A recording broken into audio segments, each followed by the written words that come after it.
Hey YouTube, so in my previous video on control flow, we introduced control flow and talked about conditionals. In this one, we will be talking about looping. So looping is mainly just repeating a block of code until a specific condition becomes invalid. So let's say we want the user to enter a positive integer x and our program should print out all the numbers from 0 to x minus 1 or print out hello world x number of times. This is possible by using loops. In C++, there are three basic loops. So the simplest loop statement in C++ is probably the while statement, and it goes as such: while an expression is true, we do something here. Okay, so let's write a quick example.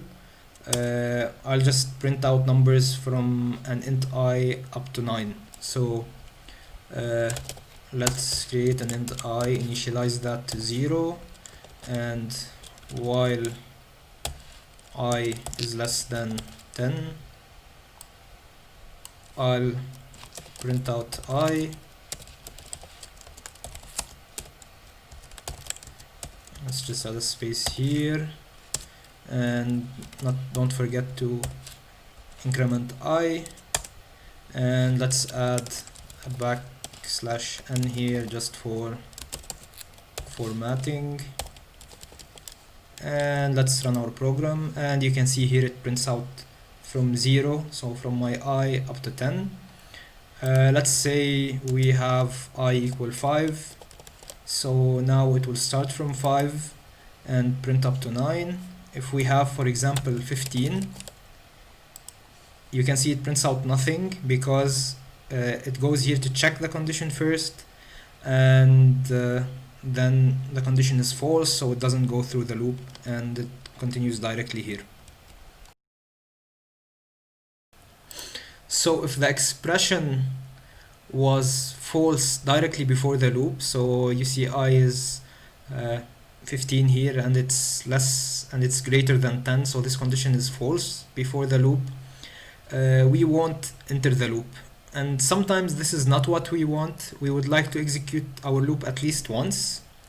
In this case, we would use the do while loop, and it goes something as such. So I'll just remove this here.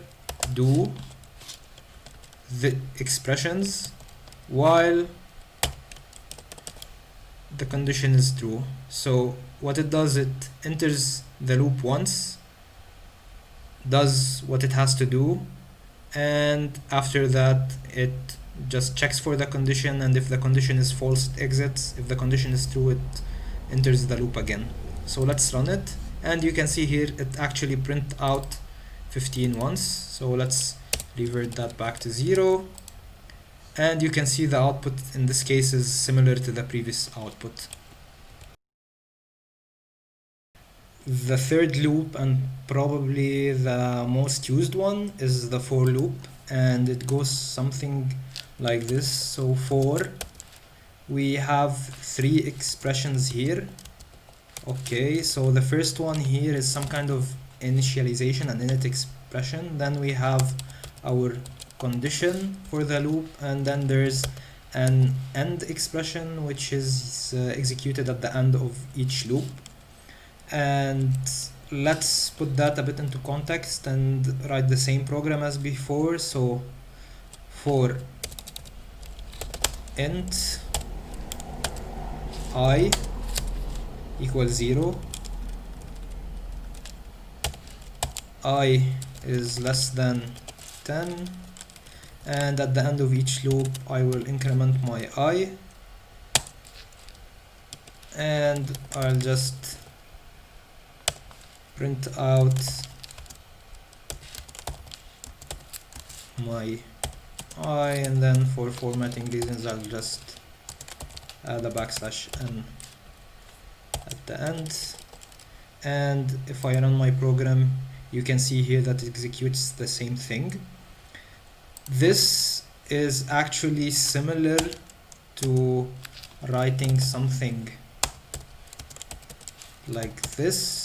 So while I less than 10.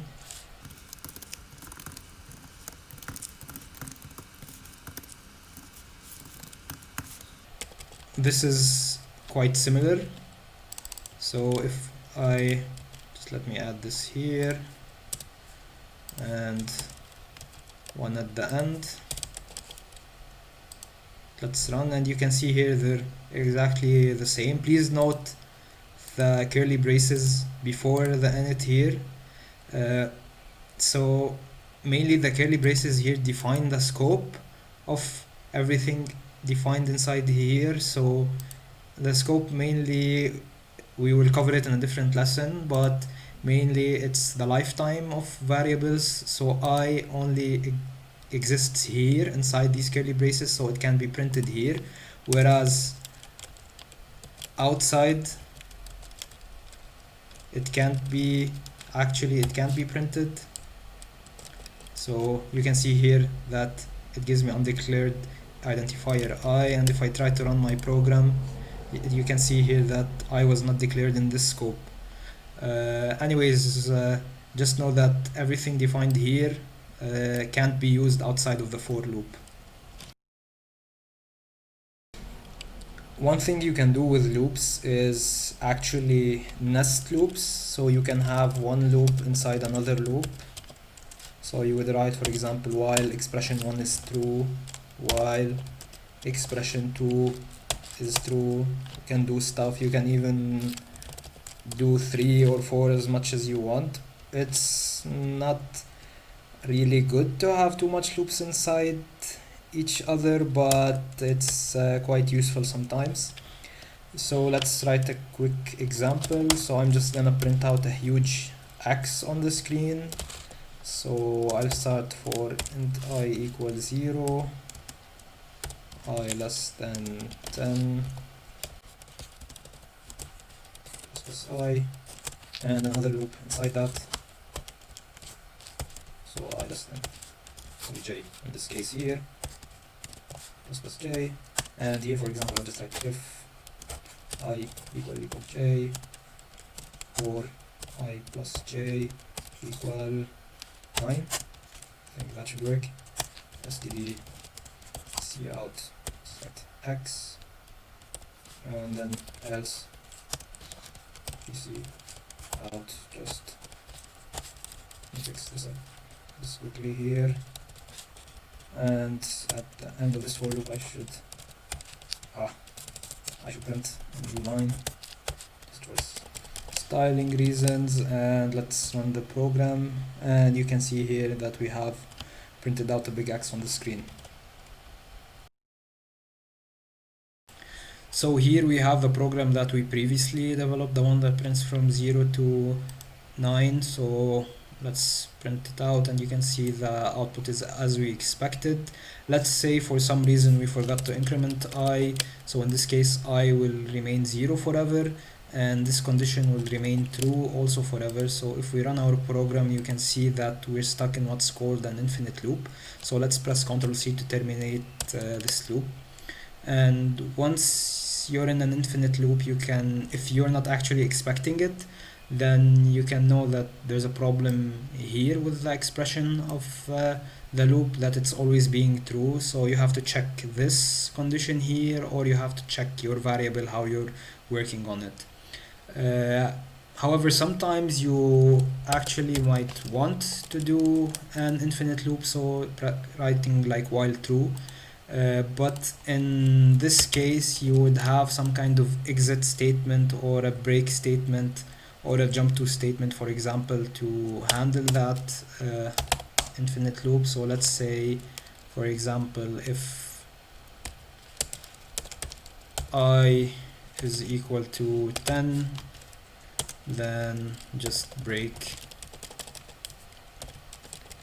And if I run our program here, you can see that the output is as expected.